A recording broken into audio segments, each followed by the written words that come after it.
Assalamualaikum warahmatullahi wabarakatuh. Waalaikumsalam warahmatullahi wabarakatuh. Alhamdulillahirabbil alamin wassalatu wassalamu ala asyrofil anbiya'i wal mursalin sayyidina wa maulana Muhammadin wa ala alihi washabbihi ajma'in amma ba'du. Asyhadu an la ilaha illallah wahdahu la syarikalah asyhadu anna Muhammadan abduhu wa rasuluh. Ya ayyuhallazina amanu taqullaha haqqa tuqatih wa la tamutunna illa wa antum muslimun.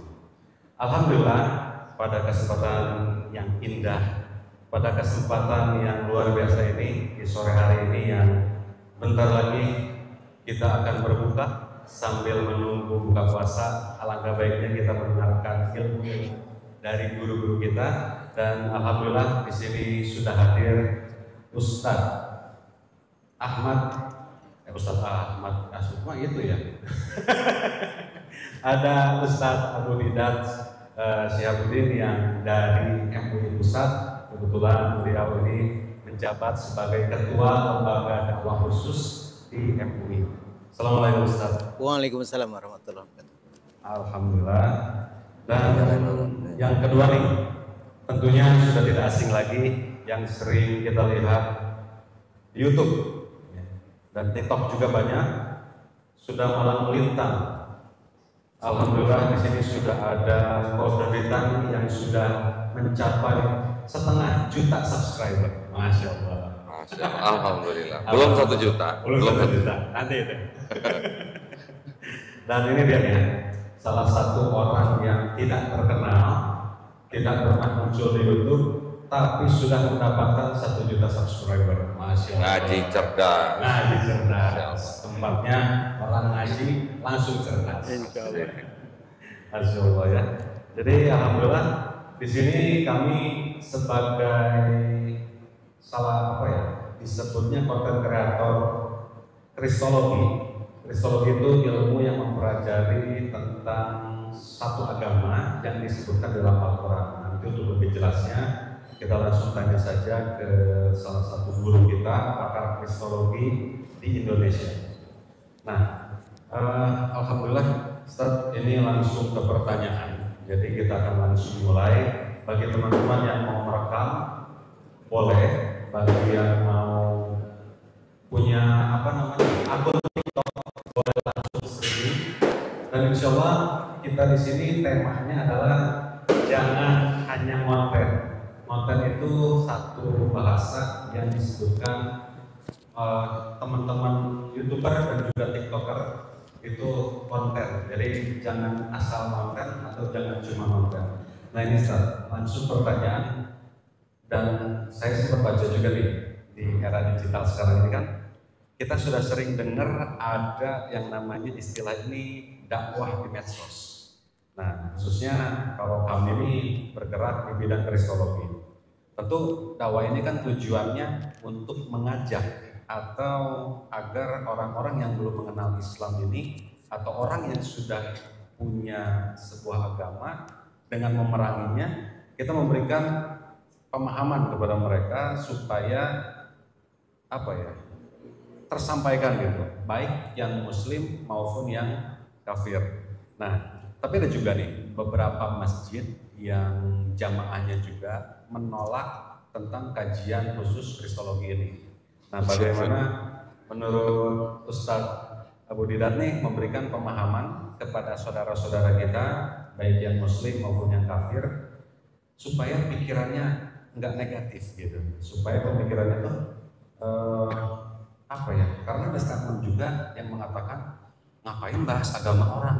Nah, silakan Ustaz, tafadhol. Baik, bismillahirrahmanirrahim. Assalamualaikum warahmatullahi wabarakatuh. Waalaikumsalam warahmatullahi wabarakatuh. Innal hamdalillah nahmaduhu wa nastaghfiruh wa na'udzu billahi min shururi anfusina wa min sayyiati a'malina may yahdihillahu fala mudilla lahu wa may yudlil fala hadiyalah. Asyhadu an la ilaha illallah wa la syarikalah wa asyhadu anna Muhammadan abduhu wa rasuluhu la nabiyya ba'da. Allahumma shalli wa sallim ala Muhammadin wa ala alihi wa sahbihi ajmain. Alhamdulillah pada kesempatan sore hari ini saya berjumpa dengan antum semua berkaitan dengan masalah kristologi Jadi kita pertama, Islam itu adalah agama seluruh para nabi. Jadi semua nabi dan rasul yang diutus oleh Allah ke muka bumi ini agamanya satu, yaitu Islam. Jadi Ibrahim Islam, Musa Islam, Isa Islam, baru Islam disempurnakan di masa Rasulullah SAW. Nah, kalau berbicara tentang Yahudi, tentu tidak lepas dari bicara tentang sosok Nabi Musa AS. Berbicara tentang agama Nasrani, tidak lepas dari sosok dari Nabi Isa AS. Nah, oleh karena itu, berbicara tentang Kristologi, yaitu ilmu yang berbicara tentang kekristenan, sebetulnya ini bagian daripada ilmu di dalam Islam, karena di dalam ilmu perbandingan agama ini bukan saja umat Islam mengkaji kristologi, di kalangan Kristiani juga mengkaji tentang Islamologi. Jadi dua agama ini sama-sama agama dakwah, agama misi.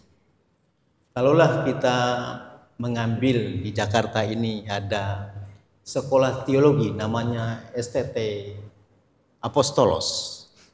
STT Apostolos itu mengkonsentrasikan belajar Islamologi untuk calon-calon pendeta itu sampai 40 SKS. Dari mulai pengantaran Al-Quran, ya, kemudian tafsirnya, hadis semua, bahkan ada mempelajari khusus belajar baca Quran. Jadi menggunakan dengan istilah ada metode Iqra segala macam.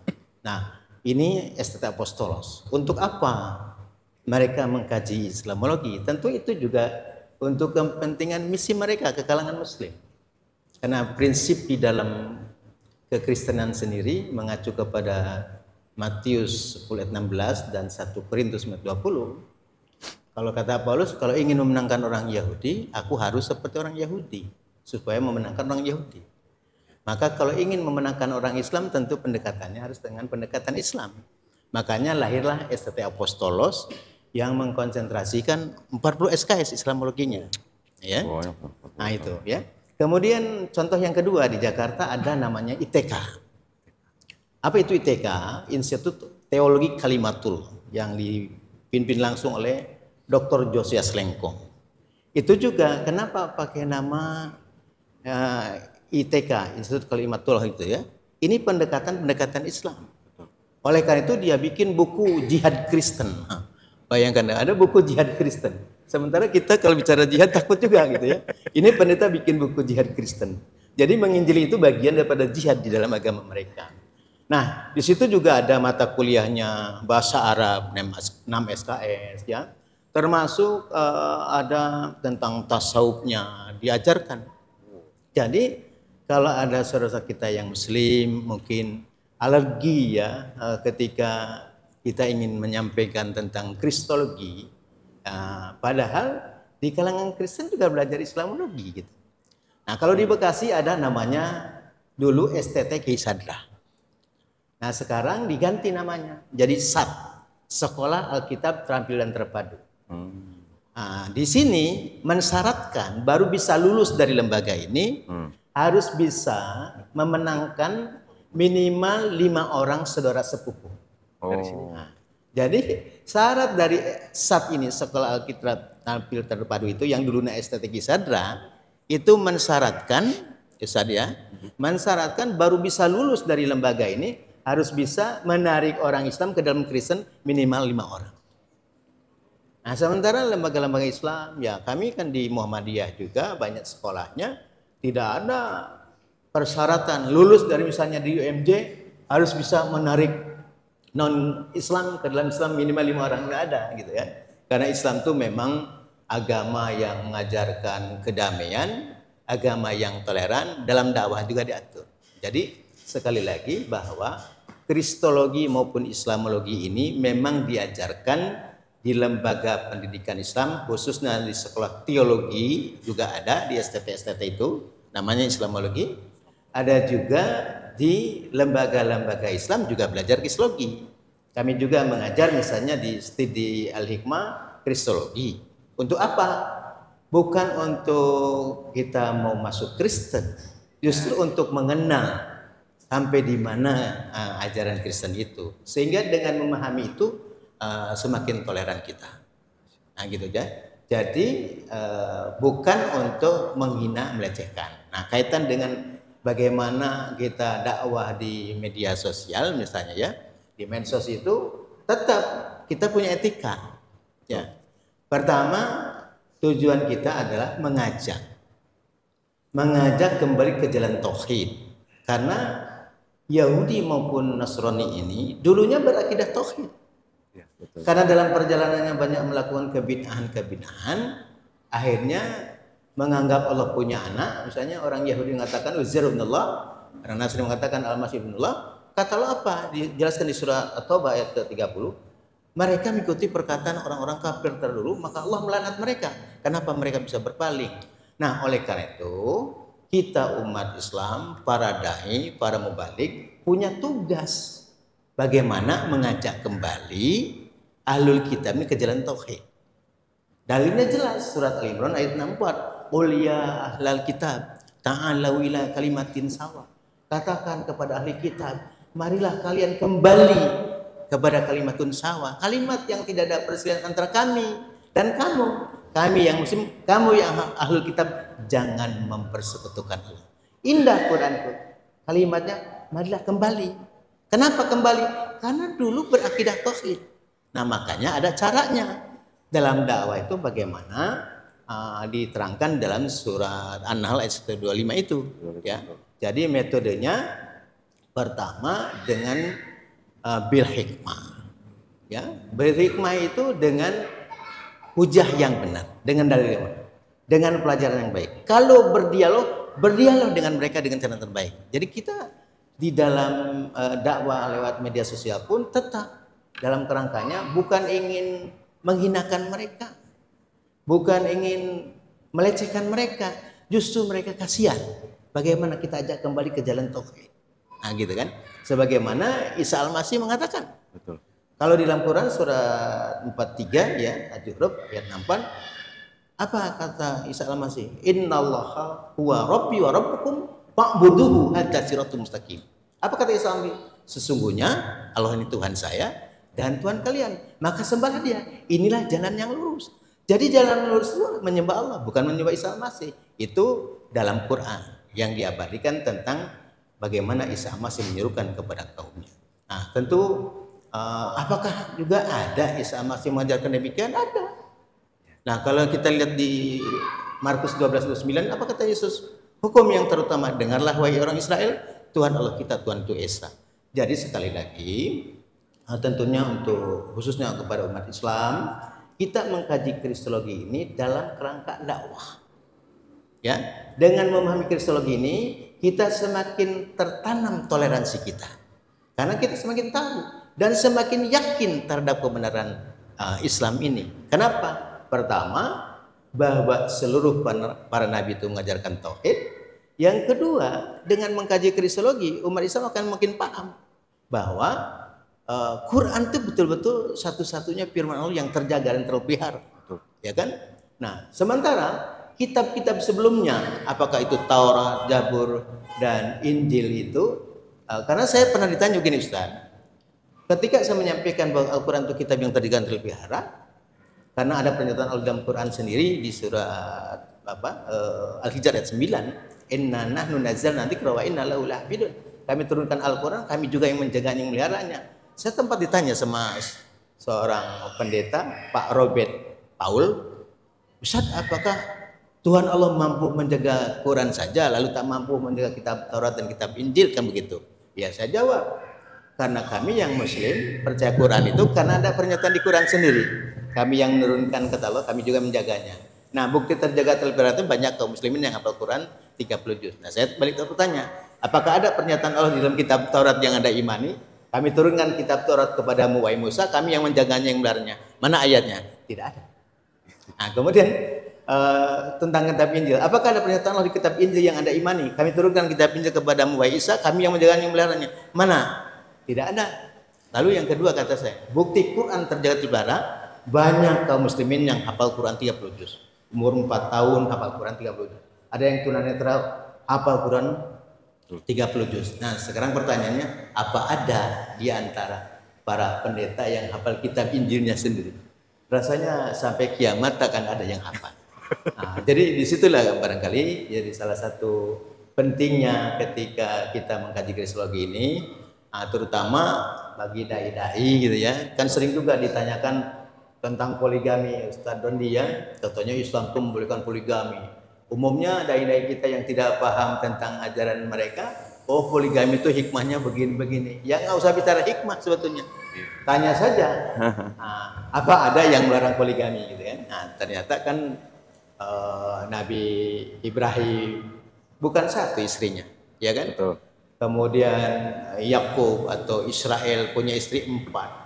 Solomon punya istri 700, wanita bangsawan 300 gundiknya. Berarti jumlahnya berapa tuh? 1000. Ya, 1000. 700 plus 300, 1000 orang. Maka saya ketika diskusi, kalau Nabi Sulaiman istrinya 1000 orang, ada yang tidak dapat giliran setiap tahun. Karena kalau setahun 350 hari, 365 hari, berarti baru dapat giliran 3 tahun sekali. 2 tahun sekali. Iya. Saya ajarkan, makanya saya bilang begitulah. Nah, itu salah satu mengkaji kristologi bukan menghina. Jadi untuk meluruskan, pertama dalam rangka dakwah, yang kedua dalam kerap berdialog, yang ketiga ketika ada yang murtad, nah bagaimana cara menyadarkannya? Kalau pakai Quran, mereka tidak lagi percaya Quran. Nah, pakai kitab yang diyakini. Nah, gitu ya. Saya kira teman-teman yang bergelut di dalam dunia kristologi itu sudah paham. Jadi salah satunya makna atau pentingnya mengkaji kristologi adalah dalam dakwah, berdialog, kemudian juga melakukan rehabilitasi korban yang murtad, termasuk juga tentu kita akan semakin mantap terhadap keyakinan Islam bahwa Islam memang agama yang terjaga terpelihara, agama yang sempurna. Saya kira kalau sudah paham, insya Allah pengurus-pengurus masjid akan memahaminya ya. Bahkan dulu almarhum teman saya ini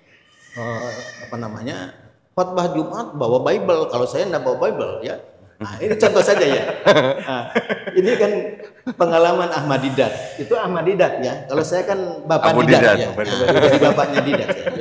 Jadi ketika ditantang dialog oleh Dr. Eni Soros kan, Ahmad Didat menggunakan Quran. Dia katakan Bible dalam bahasa Arab.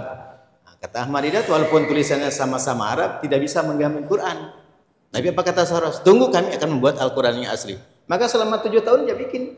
Nah, ini katanya Quran yang asli kan? Al-Furqanul Haq. Dibikinlah 77 surat gitu. Ada surat Al-Fatihah, ada surat Al-Qadar, ada surat Anbiya, surat Al-Muluk. Nah, jadi kita paham. Justru dengan munculnya ini, benarlah firman Allah di dalam surat 2 ayat 79 itu. Jadi itu Ustaz ya. Jadi sekali lagi mengkaji kristologi ini tidak perlu alergi. Para ulama terdahulu juga belajar, cuman tidak diistilahkan kristologi. Gitu ya. Istilahnya apa tuh? Nah, jadi bagaimana kaitannya berkaitan dengan gerakan-gerakan tentang gerakan Tansiria itu ya. Kalau istilah sekarang gerakan pemurtadan begitu sudah diungkap, dan bagaimana para ulama juga mengungkapkan tentang penyimpangan-penyimpangan terjadinya distorsi kitab Taurat, Zabur atau Injil yang ada sekarang ini. Nah, itu dibahas oleh para ulama. Termasuk diantaranya Syekh Abdul Rahman Jibrin juga menggunakan pembahasan ini, cuman tidak diistilahkan kristologi.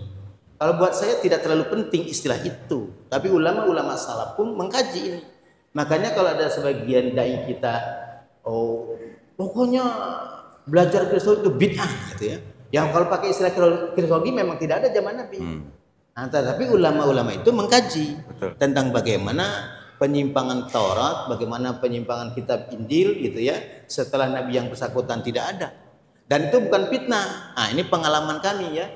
Ketika kami dulu dengan almarhum Pak Insan Moko Ginta, ini kan generasi-generasi yang agak tuaan dikit lah ya. Kalau sekarang kayak Ko Doni kan muda, antum muda ya. Saya sudah disyaratkan Nabi usianya. Jadi harus siap-siap juga. Nah, kan saya bersyukur dengan muncul teman-teman di media sosial ini membuat konten-konten, tapi tetap saya berpesan. Pertama, pesan saya, walaupun kita dakwah lihat media sosial, lihat YouTube, lihat TikTok, tetap kita menggunakan etika. Pertama, tentu tidak boleh mencaci maki mereka. Karena Allah melarang maki Tuhan-Tuhan mereka. Ya, jadi Islam itu indah. Quran melarang mencaci maki Tuhan-Tuhan orang kafir. Coba cari kitab orang lain yang menjelaskan demikian, tidak ada. Dan kita tidak boleh memaksa orang yang di luar Islam. Ayatnya jelas, la ikraha fiddin, qad tabayyana minal ghayy. Tidak ada paksaan untuk memasuki agama Islam. Qad tabayyana minal ghayy, karena sudah jelas jalan yang benar daripada jalan yang sesat. Ini ayat tidak ada paksaan itu kepada yang non-muslim. Jangan seperti anak sekarang. Ibunya nyuruh, nah, sholat. Apa kata anak itu? Bu, la ikraha fiddin. Salah tempat itu. Yang sudah Islam itu bukan harus dipaksa. Namanya kan Islam itu tunduk, patuh, taat. Ya. Jadi kalau dia sudah menyatakan Islam, dia harus tunduk, harus patuh terhadap aturan-aturan Islam. Sehingga nanti akan damai dalam dirinya, damai dalam keluarganya, damai dalam masyarakatnya. Jadi tetap saya kira itulah penting bagi kader-kader dakwah untuk mengkaji kristologi dalam rangka dialog, dalam rangka dakwah, ya gitu ya. Nah, dengan dakwahnya dengan baik, dialognya dengan baik. Karena di surat Al-Ankabut ayat 46, wala tujadilu ahlal kitabi illa billati hiya ahsan illa alladziina dzalamu minhum. Jangan kalian berdebat dengan ahli kitab kecuali dengan cara yang terbaik, kecuali terhadap mereka yang zalim. Jadi kalau ini pesan saya ya, karena teman-teman kan bermain di dunia media sosial ya. Misalnya saya ajarkan teman-teman para dai itu. Kalau datang mereka ke rumah kita bawa Alkitab. Ya misalnya itu, ketuk pintu salam, antum jangan bawa pisau ke dalam. Mau ngapain? Jangan. Ya. Nah, gitu. Bagaimana kalau mereka mau nginjili kita? Nah, kita sebagai seorang muslim tanya dulu. Anda dari mana? Oh, saya dari Gunung Kidul. Monggo lenggah. Silahkan dulu. Apa keperluan sampean? Nah, begitu ya. Tawarin minum dulu. Kalau dia mau menginjili, bagaimana kita dakwahi? Nah, karena Allah sudah tegaskan, "Qul hatu burhanakum in kuntum shadiqin." Jika kalian benar, tunjukkan dalil kalian itu. Nah, gitu kan? Jadi ayat ini yang memberikan semangat Ahmadidah. Ini juga yang memberikan semangatnya Zakir Naik. Dan ini juga yang menjadi semangat Abu Didah. Nah, jadi kalau memang ada benar, tunjukkan dalil kalian. Nah, gitu ya. Jadi kalau misalnya dia yakin Isa masih Tuhan, tunjukkan dalilnya. Nah, kira-kira gitulah ya. Jadi tetap saya mendorong teman-teman untuk terus berkiprah dakwah lewat media sosial, tapi tetap etika akhlak berdakwah tetap dijalankan ya. Karena Islam adalah agama yang mengajarkan kasih, yang mengajarkan toleran, itu Islam. Dan agama yang jelas Islam itu agama yang sempurna, maka semua ada landasan-landasannya, insya Allah. Dan dalam perjalanan sejarah tidak ada dalam dunia dialog antara tokoh Islam dengan tokoh non Islam ini kalah dalam berdialog. Jadi motivasi kita dalam rangka dakwah mengajak kembali ke jalan tauhid, ya, gitu. Karena dalilnya ada surat 3 ayat 64, tapi mohon maaf tidak banyak para dai melakukan dakwah ini. Jadi dakwah itu kan dua. Dakwah ke dalam namanya binaan, penguatan akidah. Tapi ada dakwah difaan. Dan difaan ini dakwah keluar. Untuk membentengi umat dari upaya-upaya pemurtadan, membentengi umat dari aliran-aliran menyimpang, membentengi umat dari penyesatan akidah. Ini penting dakwah difaan ini. Makanya teman-teman di media sosial pun tetap, termasuk antum yang biasa main di media sosial. Kalau saya mungkin sudah kurang zaman saya ya. Sekarang ini karena sekali lagi tantangan dakwah semakin lama semakin berat, tapi pesan tidak boleh mencaci maki ya. Yang jelas kalau soal di YouTube, di channel-channel mereka juga banyak yang bohong, ngaku mantan ustadz, mantan kiai dari dulu. Ini Pak Dondi, saya begini ya, ini sebagai pengalaman untuk sharing pengalaman kepada antum semua. Saya ini dilaporkan ada yang murtad, suaminya pergi haji, pulang pergi haji, istrinya jadi Kristen. Bingung kan? Ini kenapa? Rupanya dia dicuci otak istrinya sama seorang pendeta ngakunya kiai. Kiai Haji Muhammad Isa punya pondok pesantren gitu. Nah itu ya, dia punya pondok pesantren gitu. Makanya saya tes, benar nggak Anda punya pondok pesantren? Benar nggak dia namanya dulunya kiai segala macam? Begitu dicek namanya, kata dia kan katanya karena Quran dia pindah agama. Ayat mana yang mengatakan Anda menyebabkan Anda masuk Kristen gara-gara ayat Quran? Tolong ayat mana? Saya kasih Al-Quran. Oh, mohon maaf, kami tidak boleh baca Quran lagi. Yang jelas dia tidak bisa baca Quran. Yang kedua kata saya sengaja bawa Bible bahasa Arab. Nggak ada terjemahannya. Kalau yang LAI sekarang kan Arab Indonesia, ya kan? Memang tujuannya untuk menginjili orang Islam. Nah, saya bawa kitab Bible yang yang bahasa Arab, nggak ada terjemahannya. Saya bilang, coba yang ini Anda baca. Ini saya bilang bukan Quran. Ini kitab Anda, cuma dalam bahasa Arab. Tak mau baca juga dia. Nah itu kan. Udah. Sekarang Anda kan punya pesantren.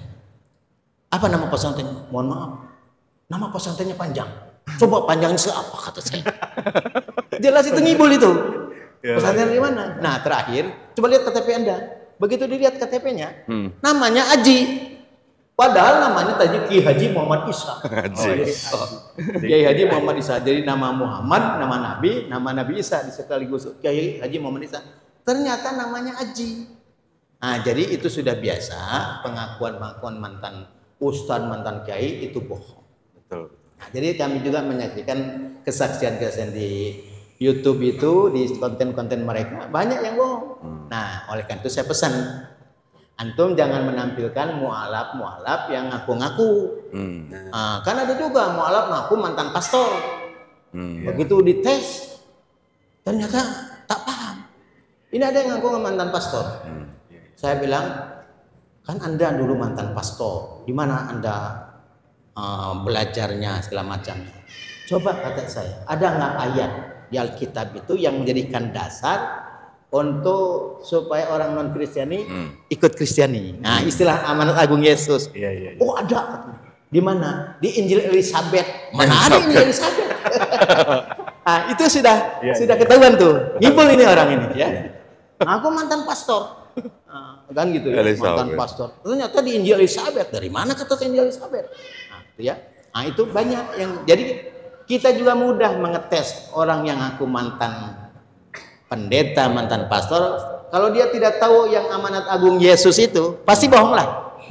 Antum pengalaman mungkin kan sekarang itu ya. Nah, itu zaman-zaman saya dulu begitu. Nah, cuman sekarang ada yang ingin saya harapkan kepada antum semua.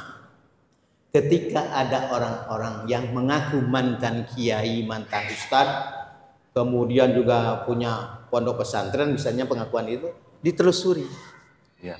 Sampai ketemu, kalau dulu kami begitu, dulu itu dicari seperti orang Cirebon, namanya sempat jadi Daniel Theophilus. Nah, dia ngaku alumni dari Sekolah Tinggi Agama Islam Cirebon. Nomor ijazahnya 0445. Ternyata di Cirebon dia ngajar di sekolah Islam, di sini mengajar di sekolah penginjilan. Begitu ditelusur ke sana ke Cirebon. Nomor seri 0445 ini yang punyanya saudara Toat.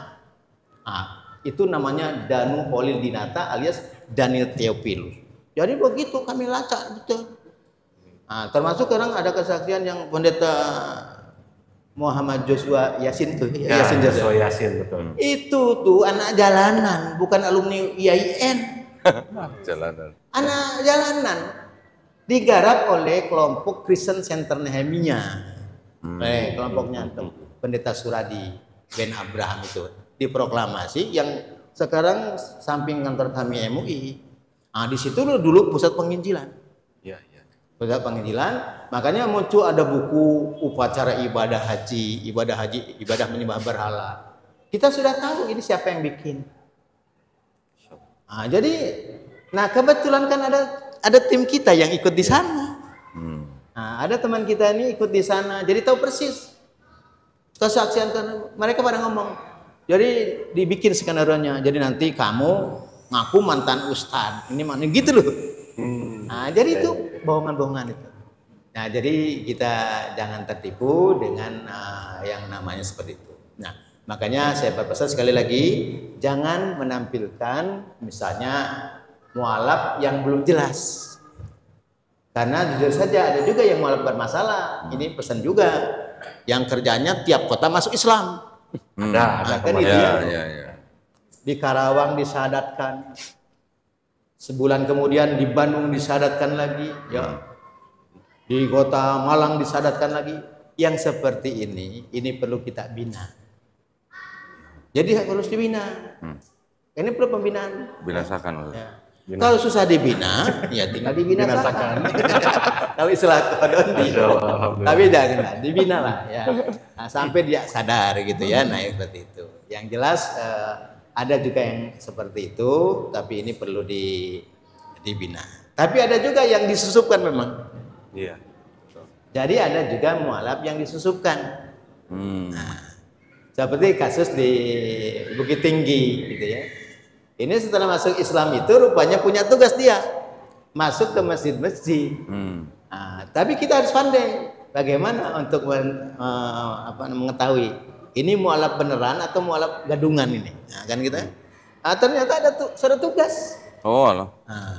Bisa gitu. Nah, jadi itu. Jadi makanya kami di MUI itu sekarang sedang mempersiapkan, termasuk soal mengislamkan itu harus tidak terlalu mudah lah ya. Harus ada setelah disadatkan itu ada pembinaannya. Pembinaannya ya. Jadi harus dibina. Karena kalau tidak dibina nanti balik lagi ke agama lamanya. Nah, cuman kalau ada yang mualaf karena mau nikah, nah ini perlu perlu pembinaan betul lah ya. Jangan sampai nanti setelah 1 tahun nikah, nah yang keluarga kita akhirnya pindah agama ngikut dia balik lagi ke agama lamanya. Nah, ini juga mungkin kehati-hatian kita ya. Mudah-mudahan setelah nanti terbentuk asosiasi lembaga-lembaga pembina mualaf yang mungkin di bawah RDK MUI ini, mudah-mudahan nanti bisa terkontrol itu semua. Jadi kalau ada misalnya yang sudah diislamkan itu akan terdata nanti kan, termonitor. Nah, jadi kami berharap kepada teman-teman yang punya lembaga pembinaan mualaf nanti bisa bergabung dalam asosiasi pembina mualaf yang akan kita bentuk ya, karena ini menjadi program kami. Insya Allah. Ya, pengurusnya semua dari lembaga-lembaga ini. Kami yang memfasilitasi istilahnya menaungi aja dari Majelis Ulama. Alhamdulillah Ya, supaya mudah itu nantinya, mudah komunikasi kita. Nah, karena ada juga, mohon maaf, ada lembaga pembinaan mualaf juga yang tidak ada ya mualaf yang dibinanya. Cuman kalau bulan Ramadan itu proposal jalan. Oh. Yang begini kan juga masalah kan? Ada kan? Ya. Jadi jangan sampai juga rugi uang umat yang mesti digunakan yang lebih baik lalu digunakan oleh orang-orang tertentu yang tidak baik. Makanya insya Allah dengan adanya asosiasi lembaga pembinaan mualaf ini, kita akan mudah berkomunikasi ya. Kalau mungkin ada lembaga pembinaan mualaf yang mungkin tidak tepat sasarannya karena tidak ada pembinaannya, nah itu perlu kita panggil segala macam. Kira-kira begitulah ya. Itu harapan kami dari Majelis Ulama. Tentu yang pertama tetap santun dalam berdakwah. Ada 5 yang kami pesankan di sini. Pertama ya, bersatu dalam akidah. Ya. Yang kedua berjamaah dalam ibadah. Ya. Yang ketiga toleransi dalam hal khilafiyah. Yang keempat ya, santun dalam bermuamalah. Yang kelima istiqomah dalam berdakwah. Masya Allah. Inilah barangkali yang bisa kita lakukan, bagaimana supaya dakwah kita berhasil, dan mohon untuk dikoordinasikan bersama. Jadi bukan sama-sama dakwah, tapi dakwah bersama gitu ya. Dakwah bersama, alhamdulillah. Bersama semua kita ya. Makanya supaya bisa terkoordinasi semua. Mungkin itu Ustaz ya. Siap, alhamdulillah. Ini mudah-mudahan terjawab. Beberapa pertanyaan yang mau saya tanya, alhamdulillah sudah dijawab nih. Nah, kita ke Kodoni nih. Kodoni, setelah mendengar penjelasan dari Ustadz Abu Didat, kenapa sih bisa tertarik menjadi pendakwah atau menjadi kristolog baik di online maupun offline? Tafadhol, silakan. Baik, alhamdulillahirabbil alamin wassalatu wassalamu ala Rasulillah. Senang sekali ya tadi kita dengerin wejangan dari guru kita ya Ustadz Abu Didat, Masya Allah. Itu bisa kita jadikan sebagai pegangan kita atau rel kita ketika kita berdakwah ya. Jangan sampai kita berdakwah atas nafsu sendiri sehingga malah merusak batasan-batasan dalam hal berdakwah. Nah, tadi saya sebenarnya pengen nanya sama Ustadz Abu Didat. Ya. Jadi kalau begitu belajar kristologi itu berarti fardu ain atau fardu kifayah, Ustaz? Ya. Maaf Ini ya. Nggak apa-apa. karena langsung Slow aja, slow. Kododinya yang tanya ya. Jadi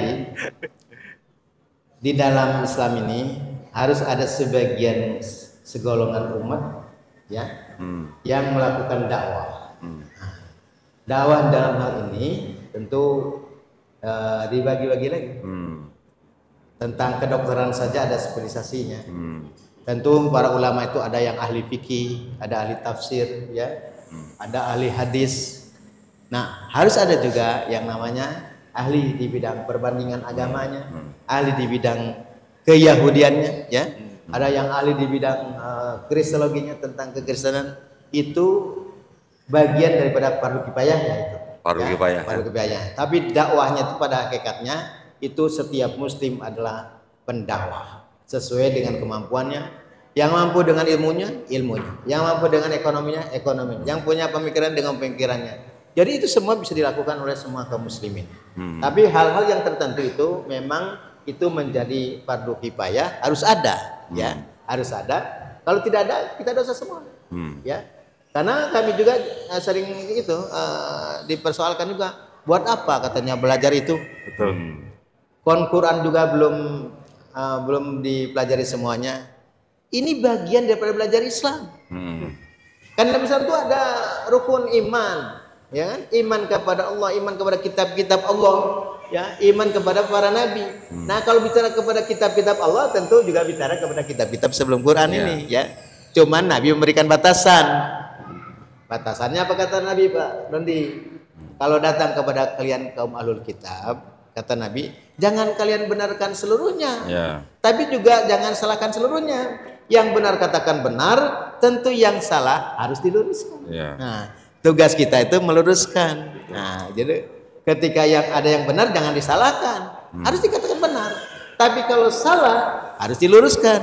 Cuman cara meluruskannya tentu harus dengan baik. Contoh yang mana yang harus diluruskan? Ketika Nabi Harun ya difitnah membuat patung sapi dari emas.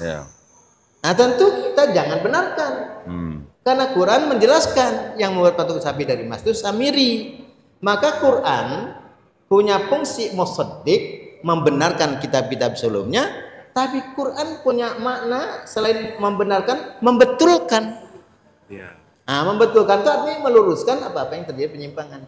Jadi itu Pak Doni, kaitan dengan ininya ya fardu kifayah ya. Oke, alhamdulillah. Baik, nah menjawab pertanyaan dari Bang Erik tadi, saya ketika sudah menjadi muslim, saya waktu itu karena saya masuk Islamnya gara-gara saya belajar ulang Bible.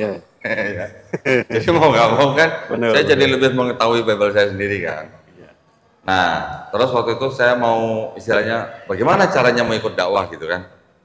Urusan pesantren bukan, gitu kan. Guru agama bukan.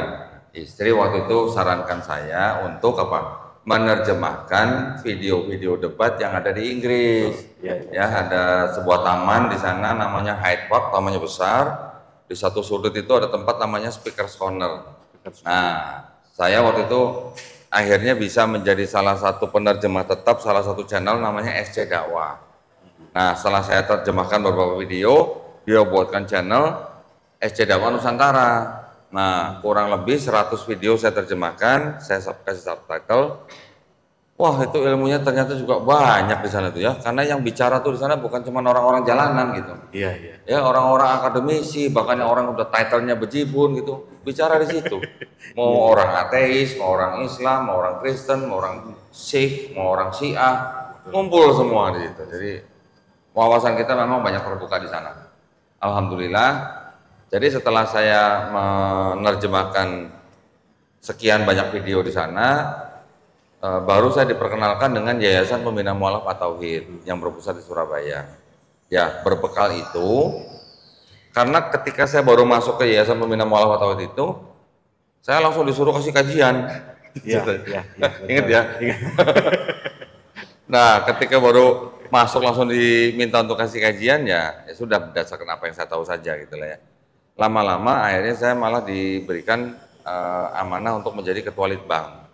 Ya. Karena saya juga prihatin melihat teman-teman di Geraha Mualaf waktu itu, teman-teman Muslim yang berdebat dengan saudara-saudara dari Kristen, berdebatnya minim literasi, gitu ya, minim literasi. Jadi saya khawatir, ini kalau salah, ini yang kena atau yang kena efeknya ini Islam juga. Bukan gitu. personal ya. Bukan personal, bukan yayasan juga, tapi juga agama Islam juga. Akhirnya saya diamanahkan untuk menjadi ketua litbang, dan waktu itu saya mikir-mikir juga mau buka channel YouTube tuh mikir-mikir dulu. Saya waktu baru-baru mau mau buka channel, saya sempat ke rumah Ustadz Abu Didat kan, waktu itu ya sama Ustadz Bayan ya tadi ya. Begitu saya ke rumah Ustadz Abu Didat, rasanya seperti ikan mas cemplungin ke akuarium gitu. Bukunya banyak banget. Satu kamar penuh tuh. Satu ruangan buku semua isinya, kitab semua. Sampai akhirnya ya ini ya Tat, ini bagus sih Tat buat konten gitu kan. Pinjem ya Tat ya, pinjem belum dibalik-balikin sebenarnya. Balikin kok. Balikin Perpustakaan itu. itu. Jadi ternyata di tempatnya Ustadz Abu Didat ini yang mau belajar kristologi ini memang pusatnya. Ya, pusatnya. Saya dapat beberapa Bible yang unik-unik juga dari beliau gitu. Ya.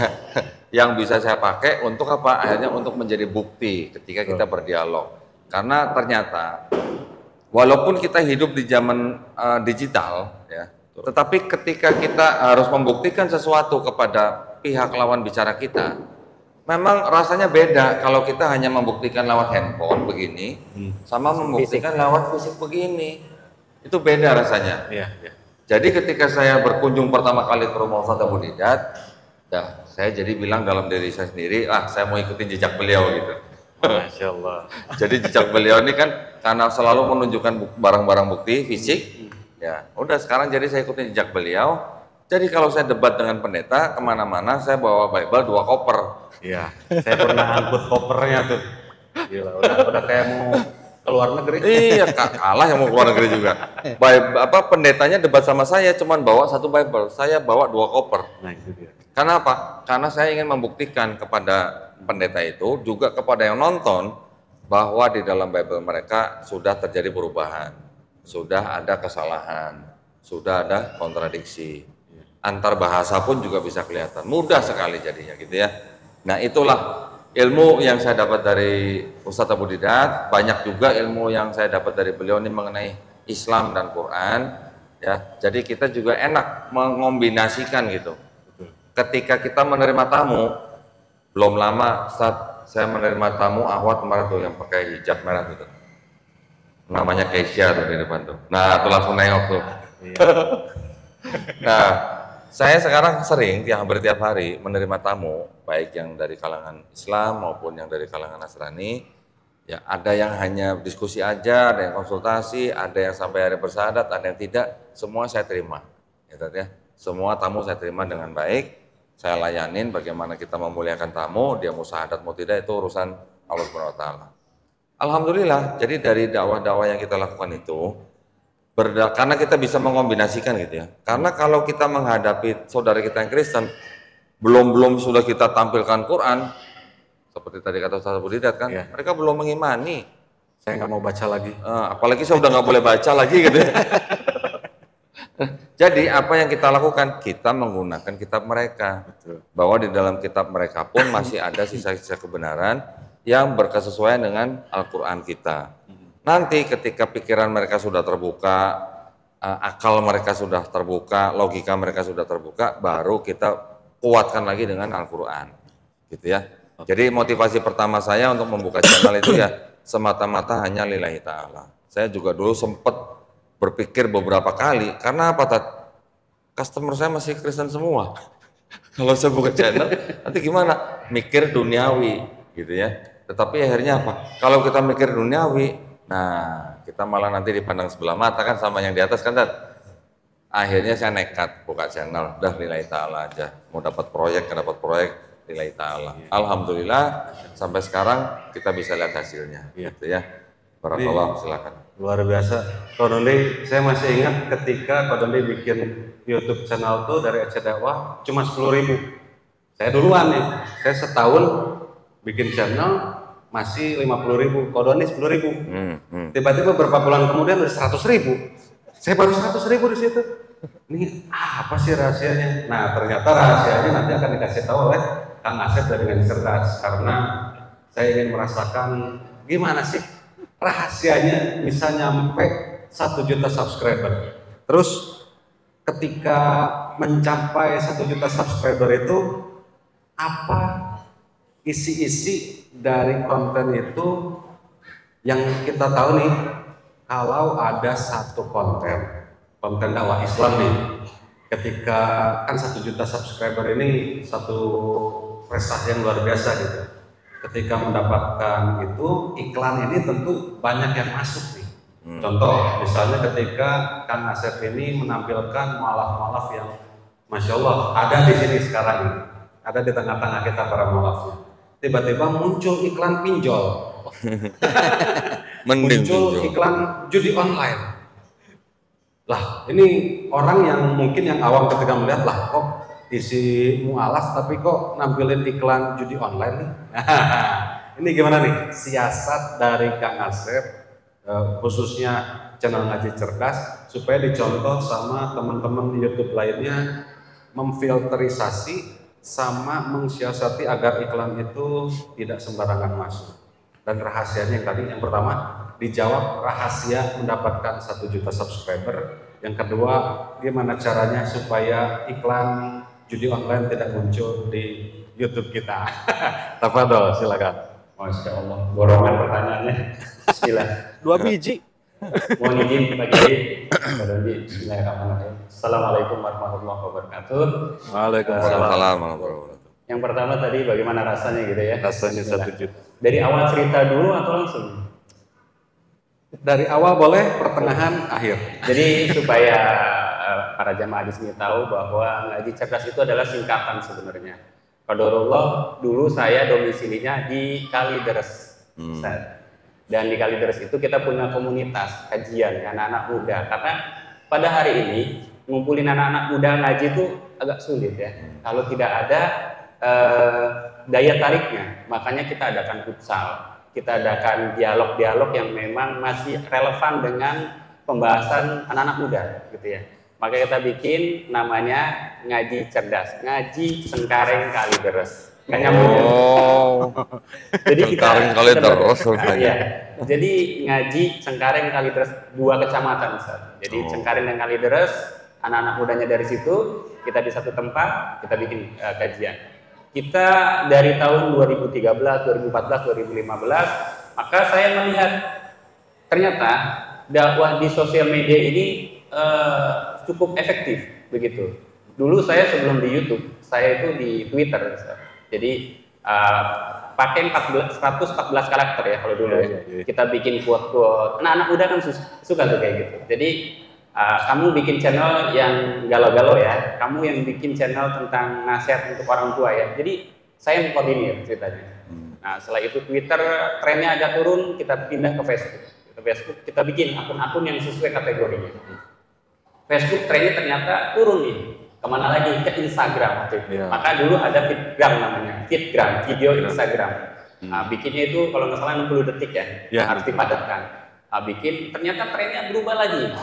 Ternyata ke YouTube. Nah, ke YouTube ini tahun 2016. Maka bisa Bapak Ibu dicek di akun channel YouTube Ngaji Cerdas itu pembuatannya Oktober tanggal 5 tahun 2016 kita buat. Maka ngaji cerdas tahun 2016 kita buat bukan tentang konten-konten sekarang, Kang Eri. Iya. Jadi ceritanya ini agak unik nih ceritanya. Ini qadarullah semuanya atas kehendak Allah. Jadi saya itu dulu kantornya di lantai 3. Di lantai 2 itu ada TPQ.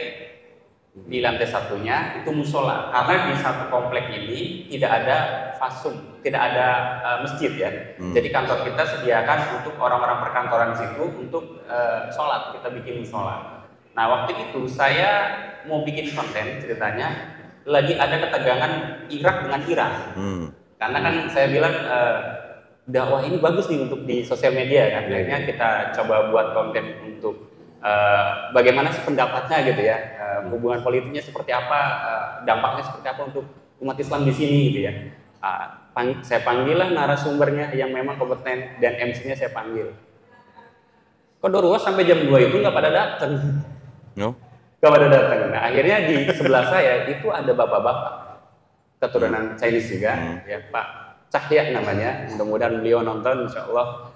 Nah beliau ini lagi nungguin istrinya ngajar di atas tadi di lantai 2 TPQ. Dia bilang, Mas Asep ngapain? Kayak orang bingung gitu. Saya bilang saya mau bikin konten, cuman orangnya nggak pada datang. Nah kata beliau, sama saya aja. Saya kan mikir ya, karena beliau itu pengusaha jasa perpanjang SIM STNK gitu ya. Saya bikin konten, kamu masa bikin perpanjang STNK? Muslim tapi Muslim. Nah dia bilang, saya kan mu'alaf. Tahun berapa pas syahadatnya? 98. Bukan mu'alaf, saya bilang itu mu'alaf. Senior. Iya, cuman beliau bilang begini, kan kisahnya bisa diangkat. Oh iya juga nih. Nah pada waktu itulah pertama kali ngaji cerdas membuat konten tentang testimoni mu'alaf. Akhirnya saya wawancarai lah. Pertama kali saya jadi host, ya, saya kameramennya gitu ya. Nah, akhirnya di luar di luar dugaan saya, ternyata Pak Cahya ini berkisah memang benar-benar ya sampai nangis dia, sampai ngeluarin sapu tangannya. Nah, saya upload lah tuh video kan di YouTube. Masya Allah. Penontonnya sampai 800.000, saya kaget itu. Subscriber saya waktu itu masih 8.000. Nah setelah saya upload ya saya biasa aja, penontonnya banyak gitu ya. Karena kan kita memang basicnya komunitas. Jadi ya udah bikin kajian lagi, rekam lagi, ada ustadz ngisi, kita rekam, kita upload gitu aja. Jadi dulu itu pada di bawah tahun 2020-an atau tahun 2016 ke bawah, ustadz-ustadz itu belum punya channel-channel YouTube. Jadi kita bebas kayak lagi di masjid kita rekam masukin gitu ya. Kita gitu aja. Setelah itu kok videonya nggak pada naik gitu ya. Yang naik hanya kontennya Pak Cahya. Apakah penonton saya maunya ini gitu ya. Cobalah saya coba cari-cari. Nah ternyata dapatlah Chinese juga, mu'alaf juga. Nah saya wawancarain. Dondetan. Bukan. Nanti saya kolaborasi sama Pak Doni itu saya masih ingat subscribernya pas 40.000. Nah setelah itu saya upload, penontonnya ternyata 1,5 juta views. Masya Allah. Saya bilang, barulah saya ambil kesimpulan di situ. Mungkin Allah maunya nih, saya bikin konten ini. Jadi kalau teman-teman semua ngeliat ngaji cerdas itu bukan ujuk-ujuk bikin konten itu gitu, enggak. Tapi saya memang berangkatnya dari basic komunitas. Memang di situnya ada komunitas dakwah anak-anak muda awalnya. Nah maka itu logo titik 5 itu adalah filosofinya itu adalah setengah lingkaran. Jadi orang liko setengah lingkaran. Nah alhamdulillahnya ternyata saya sudah mengambil kesimpulan bahwa ternyata maunya konten ini gitu ya. Nah berjalannya waktu akhirnya kita cari-cari narasumber yang lain, kita angkat dan sebagainya, naik terus dari 8.000 subscriber, 11.000, 25.000, 50.000, 100.000, naik terus nih grafiknya. Nah setelah itu diikuti oleh channel-channel lain. Merasakah saya itu mereka menjadi kompetitor saya? Enggak. Saya malah bersyukur, berarti banyak yang mensiarkan. Alhamdulillah. Nah bertemulah Kodondi, bertemulah Kang Erik dan yang lain-lain atas izin Allah. Nah, tadi kan pertanyaan bagaimana rasanya gitu ya. Sebenarnya saya selalu menyampaikan kepada para narasumber sebelumnya, kalau mau saya wawancara pertama saya bilang, insya Allah ngaji cerdas menjaga kemurnian dakwah. Ini kaitannya nanti dengan pertanyaan yang nanti ada iklan itu ya. Iya, iklan. Nah, insya Allah saya bilang, saya mau orang yang memberikan kesaksian mu'alaf di ngaji cerdas itu bukan saya yang butuh, tapi mereka yang butuh. Kenapa? Kan ada 3 amalan yang tidak akan terputus. Doa anak soleh, amal jariah itu ya. Terus salah satu ilmu yang bermanfaat. Sebenarnya saya mau ini menjadi ilmu yang bermanfaat. Makanya ada beberapa video yang mungkin di video-video Kodoni juga ya. Itu hanya nonton kesaksian orang masuk Islam gitu ya. Mereka itu 7 orang satu keluarga itu masuk Islam Gara-gara nonton konten. Iya. Dan saya taunya dari mana? Taunya orang komen di situ. Dan waktu acara yang tanggal 23 itu kan ada juga yang sadar. Dan alhamdulillah itu gara-gara nonton videonya Bang Coki kan gitu ya. Wih, Alhamdulillah. mana Coki? Artinya saya pengen para mualaf itu silakan, ini adalah mimbar untuk kalian. Oke. Tadi syaratnya sama tuh seperti Pak Kiai sampaikan. Saya bilang, saya diajarkan Ustadz saya, ketika saya berdakwah, bercanda pun tidak boleh berdusta, apalagi memberikan kesaksian. Makanya saya bilang, silakan sampaikan sejujur-jujurnya, apa adanya, tidak dilebih-lebihkan. Ingat, kita ingin menjaga kemuliaan dakwah. Yang kita ingin sampaikan adalah kebaikan. Jangan sampai kebaikan ini tercemarkan oleh dusta. Begitu. Kembali lagi ke pertanyaan, bagaimana rasanya ya? Rasanya adalah pertama selalu bersyukur terhadap apa yang diberikan oleh Allah Subhanahu wa taala. Kedua adalah ini sebenarnya amanah. Amanah dari Allah bahwa gini, ini ada jamaah, begitu ya? Ya. Kata kasarnya. Ini ada jamaah 1 juta orang, lu mau apain? Kan begitu ya? Nah, itu bentuk tanggung jawab saya terhadap Allah.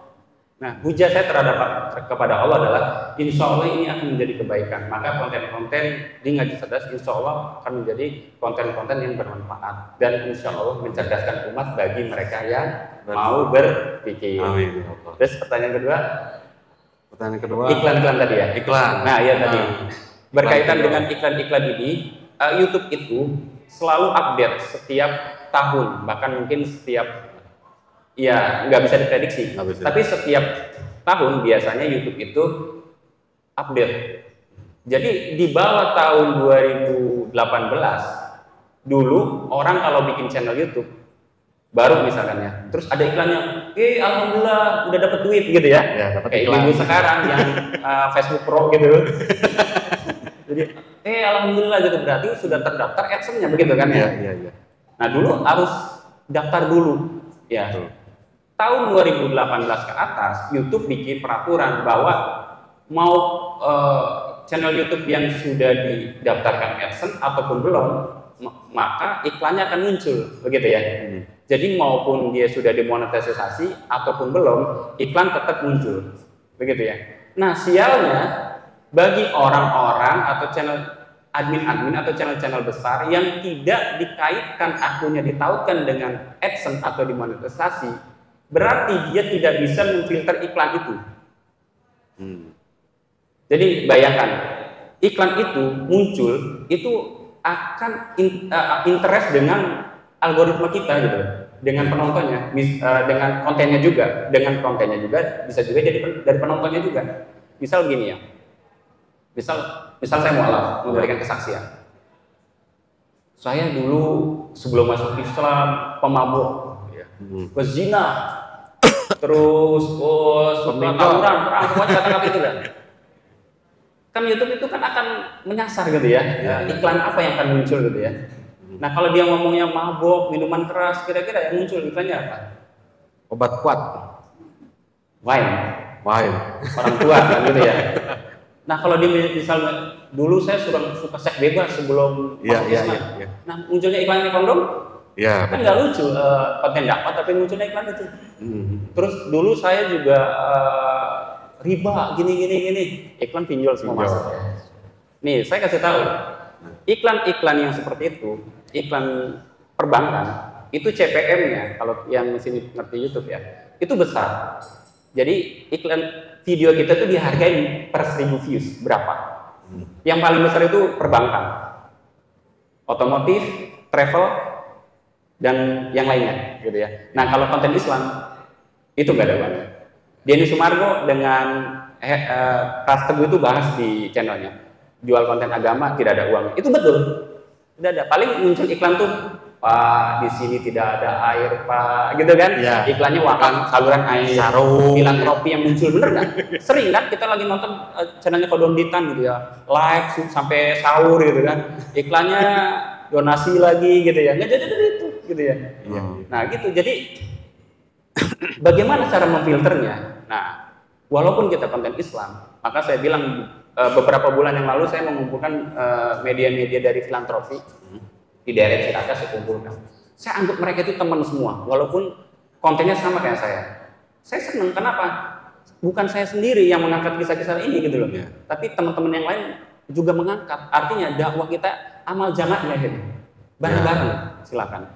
Nah, saya bilang teman-teman semua, kita ini kan channel dakwah. Supaya kita dapat berkah, dapat ridho dari Allah, maka channel-channel kita ini iklannya difilter. Bagaimana Kang Asep? Ayo, saya buka dapurnya, saya klik-klik semua. Artinya bisa difilterisasi. Jadi misal perbankan, supaya tidak muncul iklan pinjolnya, berarti kalau saya itu perbankan udah saya blokir semua. Jadi walaupun ada asuransi, ada pinjol, ada apa namanya trading apa forex gitu ya, insya Allah tidak muncul. Terus iklan apa lagi? Sampo. Iklan sampo juga saya tidak akan muncul. Kenapa? Akan menampilkan aurat rambut. Kan gitu ya. Sampo cowok, sampo, saya pukul rata sampo aja. Kan di situ ada sampo. Terus apa lagi? Pakaian dalam. Pakaian dalam. Itu YouTube itu sedetail itu loh. Jadi kita bisa, dan itu bisa difilternya di akun AdSense. Nah, kalau hari ini orang yang tidak punya akun AdSense, jangan harap antum semua bisa memfilter itu. Nggak bisa. Harus punya akun AdSense. Sialnya lagi, itu harus 4.000 jam tayang gitu kan, dan harus punya 1.000 orang untuk subscribe gitu. Nah, kalau dulu itu nggak ada persyaratan itu di bawah tahun 2018 gitu. Jadi untuk memfilter itu semua itu bisa. Jadi harus punya akun AdSense-nya. Dan saya sarankan kepada teman-teman semua yang online maupun yang di sini, kalau punya akun sosial media, jangan lupa kita ini sedang berdakwah juga, gitu ya. Kita sedang meninggalkan jejak digital kita. Kita sedang menabung untuk di akhir kelak gitu ya. Maka apa yang kita tanam, ya tanamlah kebaikan, jangan sampai dicampur dengan keburukan. Betul. Gitu kan? Masya Allah. Ini satu ilmu ya yang bisa dicatat, dan mungkin teman-teman yang mau memulai YouTube atau memulai media sosial bisa tadi diambil ilmunya. Jadi jangan asal ngonten gitu. Yang penting saya dakwah nih, saya ngerekam kajian itu membahas sesuatu, ternyata yang keluar iklannya aneh-aneh gitu. Kayak Kodonditan nih, lagi ngonten tiba-tiba Ducati, keluarnya oli motor, kan nggak enak gitu kan. Minum oli motor. Gitu. Kalau oli motor nggak apa-apa, karena kan masih nuansa tidak di luar dari nggak di luar syariat Islam gitu loh.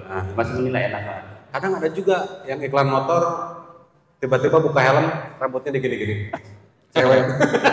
Malah saya sarankan ke Kodondi kan. Kodondi saya bilang, kalau mau podcast ajang motor dong di situ. Kenapa? Otomotif itu iklannya besar. Tuh ya, otomotif nih. Makanya kalau ada channel otomotif, gadget gitu ya, perbankan, walaupun dia view-nya kecil, itu satunya penuh. Ojek muslim. Nah itu ya, konten otomotif aja. Masya Allah, ini ilmunya bermanfaat sekali, dan alhamdulillah ini waktunya sebentar lagi. Nah bagi jamaah yang mau bertanya, disiapkan pertanyaannya, karena nanti insya Allah setelah sholat taraweh kita adakan Q&A, question and answer.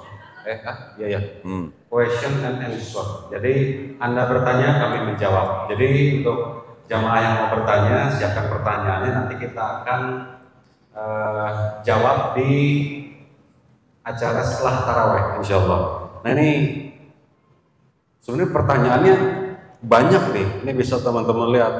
Tapi sebelum ditanya udah dijawab semua gitu. Nah ini aja. Jadi udah pertanyaannya mau ditanyain udah dijawab semua. Jadi saya langsung saja ke pertanyaan yang bombastisnya. Bagaimana Ini pertanyaan untuk Kodondi, terus untuk Kang Asep dan juga Ustaz Abdul Bidat. Bagaimana tips atau saran nih ketika orang-orang ini yang ingin memulai dakwah di media sosial, khususnya kristologi, apakah mereka harus langsung membahas tentang kekristenannya atau tentang Yesusnya, atau ada tips lain supaya jamaah ini ketika mendengar, oh ternyata ini membahas tentang Nabi Isa yang dikatakan oleh mereka bahwa Nabi Isa ini dalam Al-Quran ini adalah Allah, ternyata bukan. Nah, bagaimana untuk teman-teman yang mau memulai YouTube, siasat atau strategi supaya sampai kepada mereka? Tafadhol Ustaz, silakan. Tips dan sarannya. Gitu. Saya dulu. Ya, silakan. Nanti habis itu Kodoni dan Kang Asep.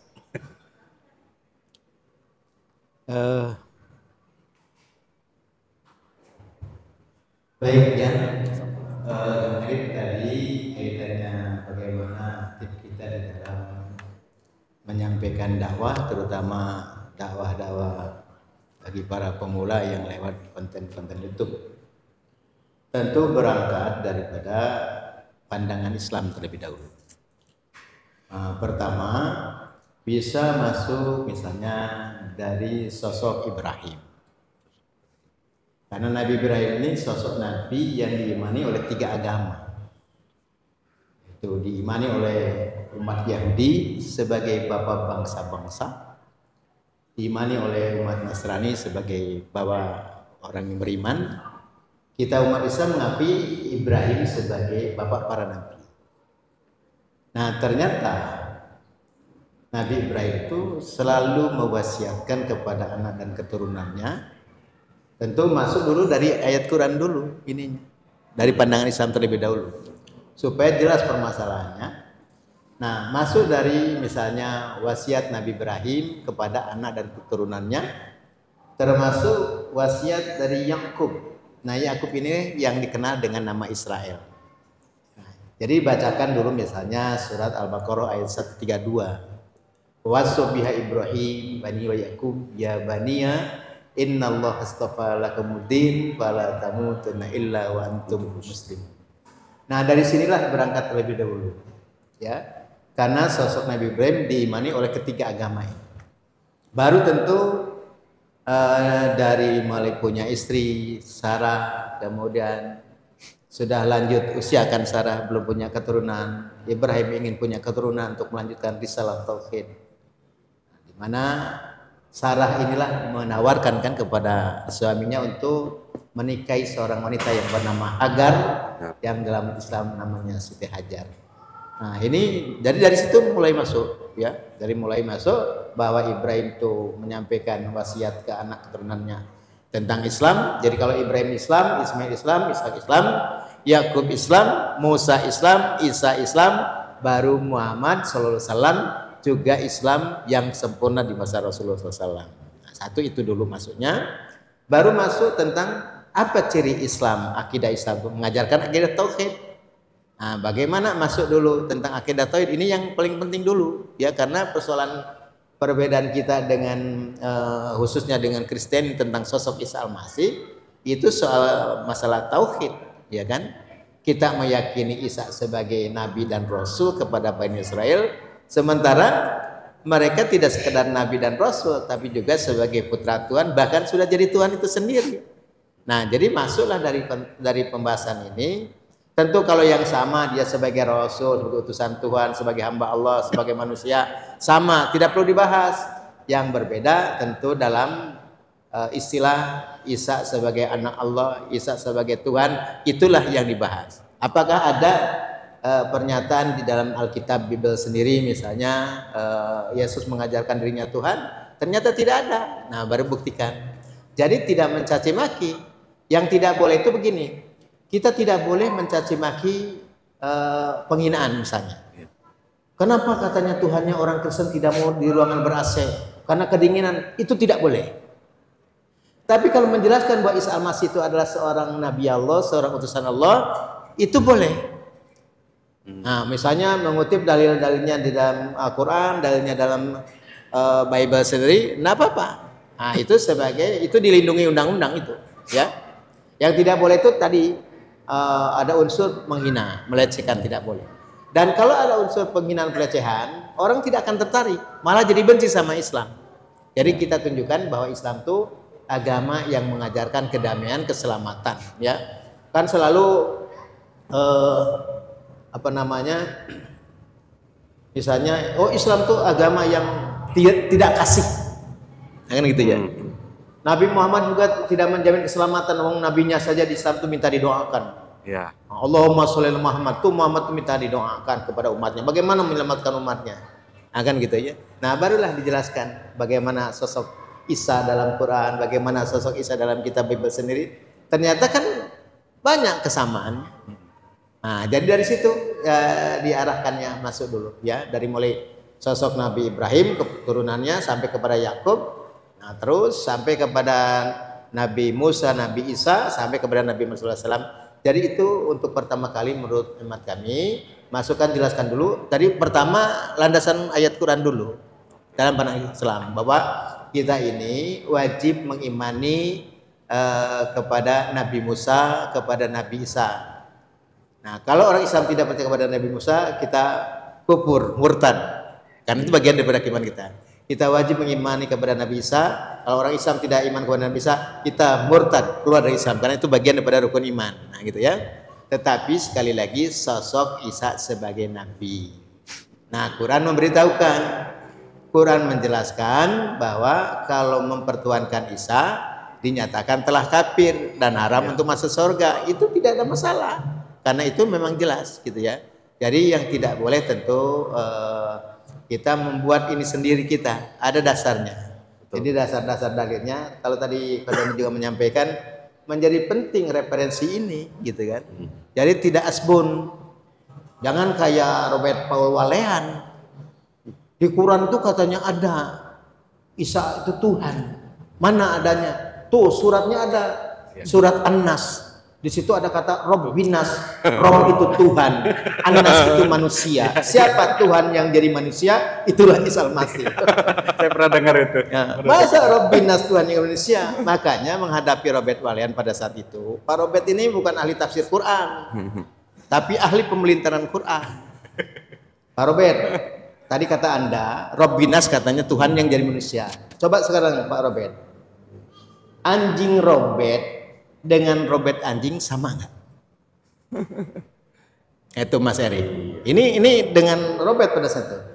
Kalau anjing Robert berarti anjing kepunyaan Robert. Kalau Robert anjing lain kan? Nah, jadi Robbinas bukan Tuhannya jadi manusia, tapi Tuhannya manusia. Nah, itu Robert Walean. Nah, setelah dibalikin gitu melintir dia.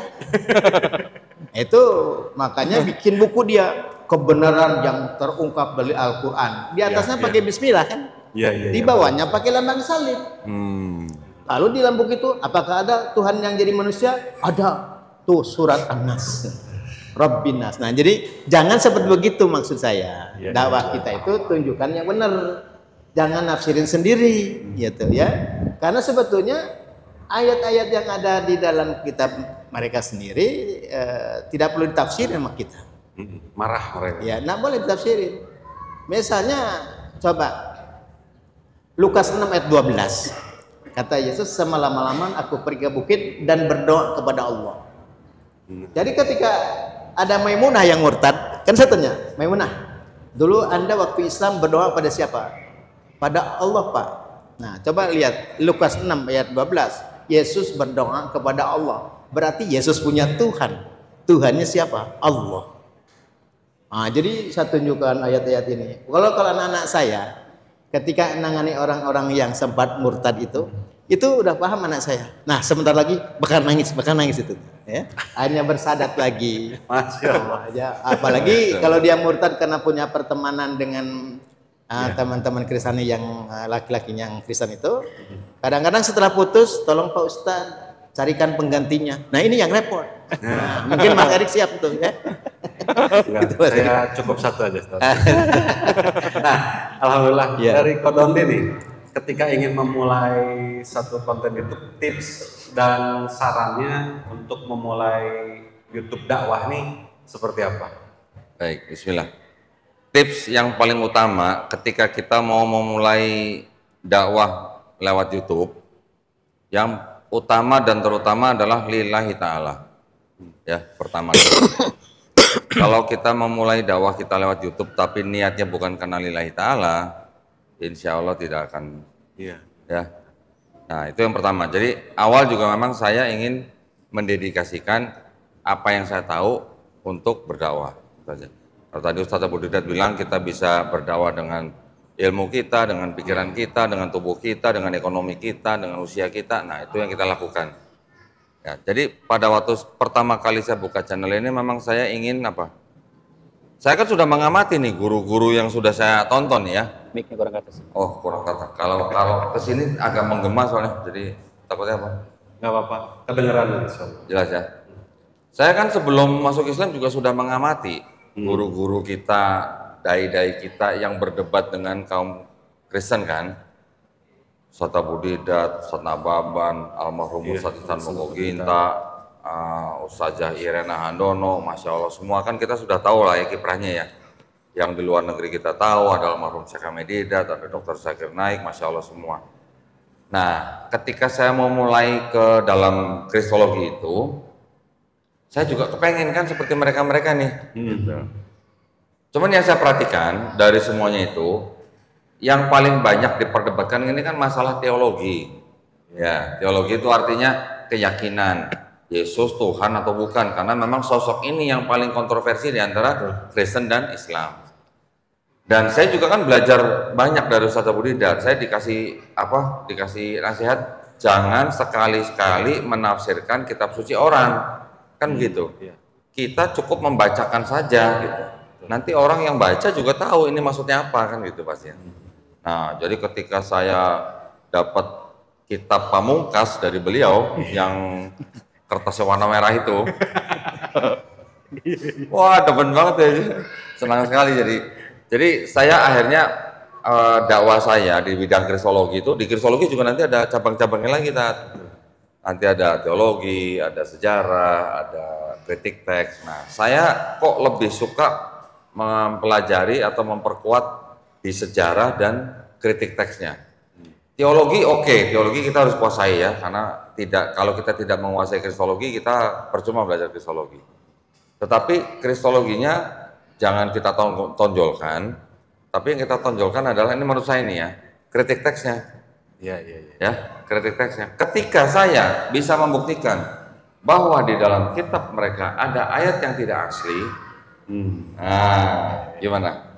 Dan ketika seorang pendeta senior mengakui bahwa di dalam kitabnya ada ayat yang tidak asli, ada kitab yang tidak diketahui siapa yang menulis, ya, bahkan pendeta itu mengakui kitabnya bukan kitab suci, ya itu adalah puncak daripada dakwah kita kepada dia, ya.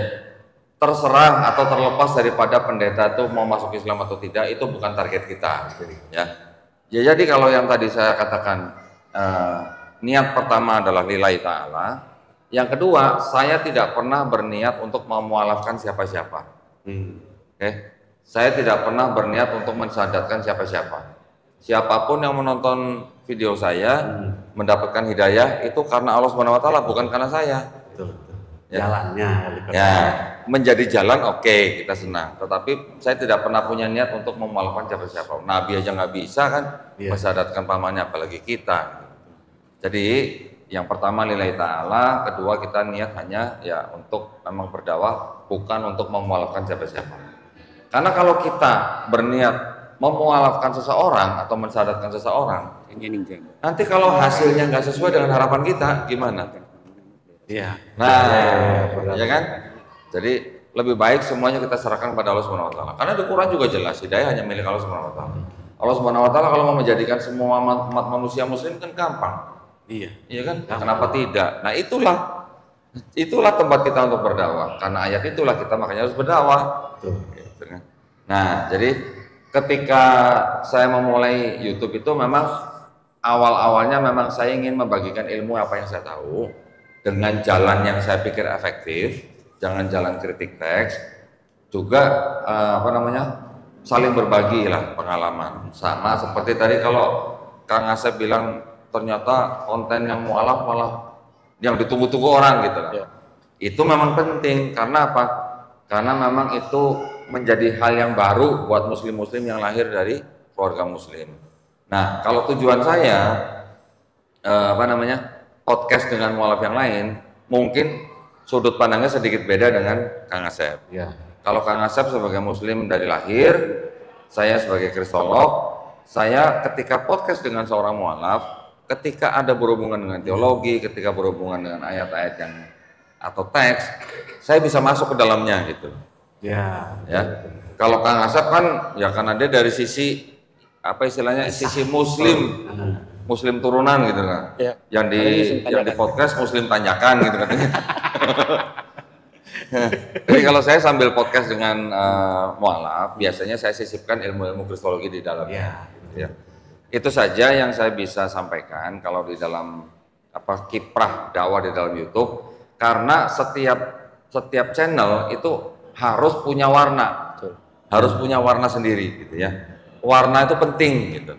Warna itu tinggal terserah kita bagaimana kita mewarnainya gitu. Kalau mau warna yang solid ya begini hasilnya, kalau mau yang warna bisa kombinasi ya begini hasilnya, gitu ya. Mudah-mudahan bisa dimaklumi. Jadi sebagai contoh ya, yang pertama itu lillahi ta'ala. Karena kalau misalnya lillahi ta'adsense nggak akan bisa. Lillahi ta'adsense. Lillahi ta'adsense gitu. Nah dari Kang Asep nih, kan biasanya kita bikin konten seperti dakwah ini, kita mulai saya mau mulai YouTube nih menggunakan judul Isa Al-Masih adalah Nabi. Kira-kira menurut pandangan Kang Asep nih yang sudah mencapai dan tahu nih bagaimana tips dan trik ketika memasukkan sebuah judul agar orang itu nonton dan ini keren nih thumbnail sama judulnya, nonton ternyata isinya nggak sesuai. Nah ini gimana nih? Silakan, tafadhol Kang Asep. Ini jawabannya panjang sebenarnya. Cuman saya dikasih berapa menit? Dikasih waktu 2 menit. 2 menit. Ini udah 30 detik. Silakan lanjut. Singkat. Ya, nanti mungkin kalau kurang puas bisa nanti di sesi kedua ya. Jadi saya mungkin luarnya sebenarnya tadi tips ya. Ya tipsnya supaya judulnya meledak. Ya, jadi kata kuncinya adalah kan tadi YouTube yang disinggung. Jadi kita harus tahu dulu senjata kita apa, medan tempurnya apa. Itu dulu pertama. Betul kata Pak Doni, kita harus punya warna, harus punya value sendiri masing-masingnya.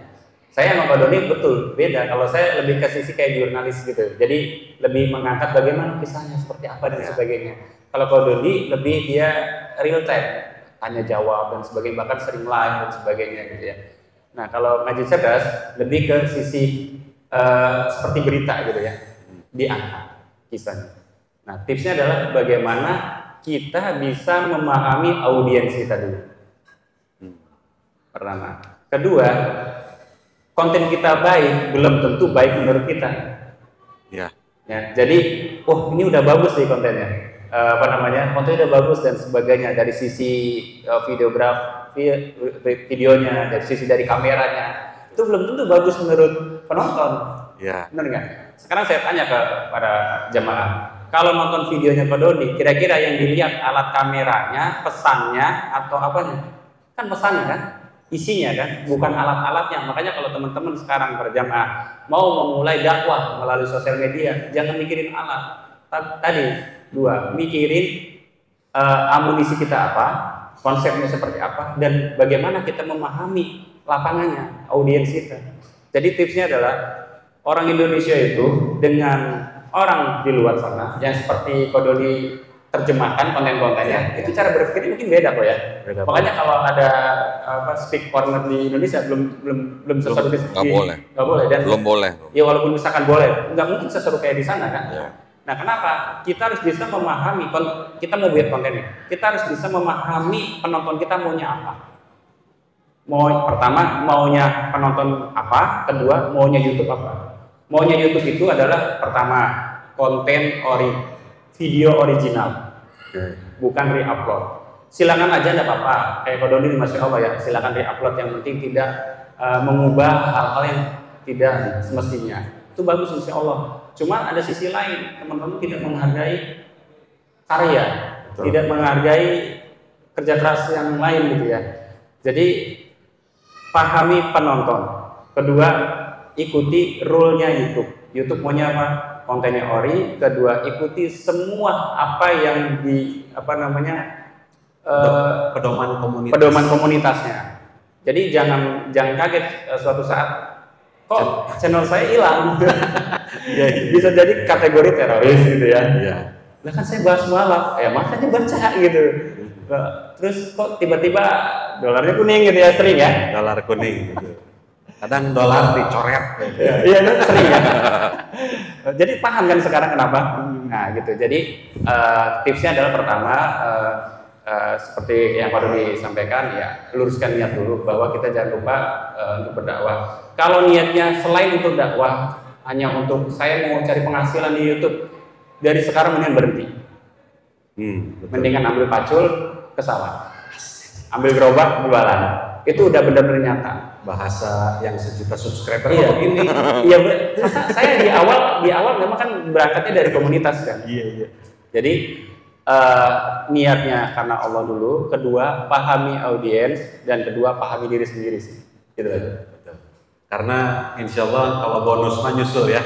Betul. Karena saya pun ketika membuat YouTube, ketika membahas tentang kekristenan malah dihujat, gitu kan. Akhirnya larilah saya ke reaksi, karena reaksi ini lebih masuk ke dalam Islamnya dapat, Kristennya dapat gitu. Jadi, nah buat teman-teman yang mau memulai sebuah dakwah di YouTube, baik di YouTube, Facebook, Instagram, TikTok, snack video, apalagi ya? Ya, konten-konten platform media sosial. Yang tadi, yang pertama kalau mau dakwah kristologi, membahas tentang kenabian. Terus yang kedua, lillahi ta'ala. Yang ketiga, pahami diri sendiri. Nah, insya Allah bagi yang belum puas, yang ingin bertanya, nanti setelah sholat taraweh kita akan adakan lagi sampai jam kira-kira jam 1 jam lah ya untuk memberikan sebuah pertanyaan yang mungkin belum klimaks nih.